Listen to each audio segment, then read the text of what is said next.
っています。今週ですね。So we've been working on help the flow of Renmai and Dumai and White Tiger coming to the mountain. Those are the forms that we've been working on. はい。そしてですね、今日は白虎がね、ちょっと難しいんですね。So the White Tiger form is kind of complicated. ちょっと難しいので、こう、大体の動きをね、印象付けながら、イメージで印象付けながらできたらなと思って、ちょっとこの3つの虎さんの写真をご覧いただきたいと思います。So, this form, White Tiger coming to the mountain, I think consists with mainly 3 sections. 大体こう3つのイメージでこのね、白虎はできてるかなと私は思ってるんですけど、まず一番最初に、これですね。This is number 1, the blue one with the moon.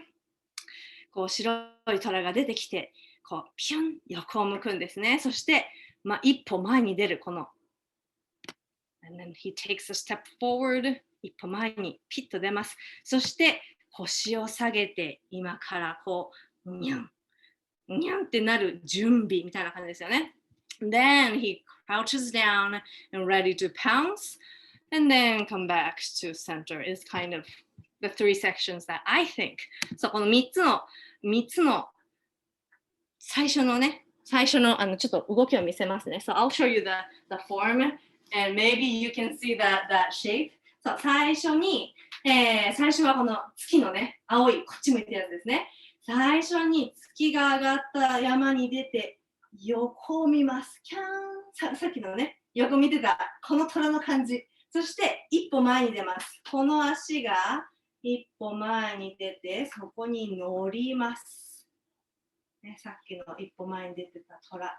He steps one step forward. そして腰を落として、にゃん。今にも襲いかかろうというね。He drops down and pounces and then come back to center. はいはい。そんな感じ、3つのイメージにこうね、難しいんですよ。いろいろあって。This form is really complicated and there's lots of details. もうやろうと思ったらね、いろんな細かいところがあるんですけど、今日は大体なので、この3つのイメージ、山に出てきてかっこよく横を見てるところと、一歩前に出るところと、にゃんって下がるところね。So 3 sections.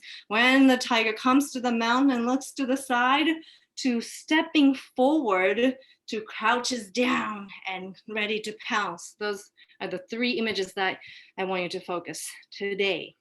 今日はその3つの虎の感じにやってもらえたら手がいろいろとかあるんですけど、そこら辺はあんまり心配せずにこうかっこいいやつと一歩前に出るやつと下がるやつ。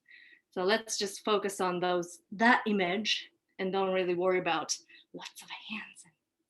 難しいんですけどね。なんかそこら辺はあまり気にせずにやってみましょう。そして、one more thing。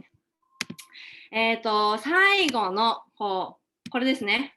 腰を下げて、ふんってなってるところの虎さんの格好がこれなんです。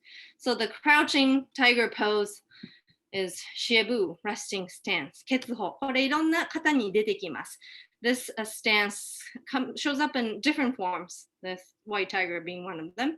で、血歩、やり方はですね、横から見せますね。I'll show you the profile. One leg back, one leg front. で、ちょっとクロス。Slightly back. こんな感じ。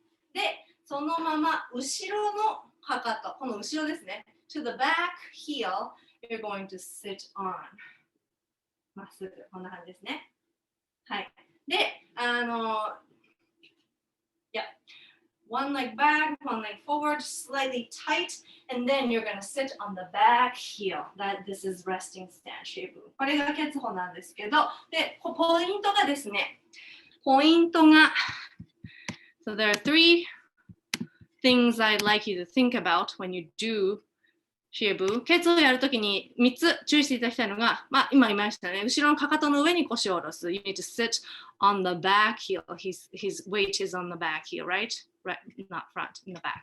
そして骨盤から上まっすぐですね。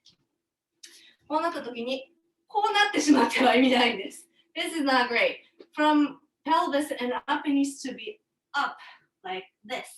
そう。なので、こう曲がっちゃうようだったら、それはダメです。なので、that leads to the third point. ご自分の体と相談しながらやっていただきたいんですね。So listen to your body. You need to sit on the back heel, but maintain the straight upper body. And if that means this is the only that much you can go, that's good. で、まっすぐのままで腰をまっすぐ下に落として、もうこれ以上曲げられませんってなったら、それはそれで OK です。このままやっていただいて大丈夫です。ね、お膝痛くなくってできるっていう人はもう一番下までまっすぐやっていただければいいんですけど、ここまで今日はここまでだなと思ったらここでやっていただければ大丈夫です。ね、はい、そんな感じでやってみましょう。はい、ちょっと難しい方がね続きますけれども、運通二脈と白虎筆談ちょっと難しいですけどやってみましょう。So we'll do the 5 forms. 天地人号と合気天下と今週の2つとそれから後期長考をやってみましょう。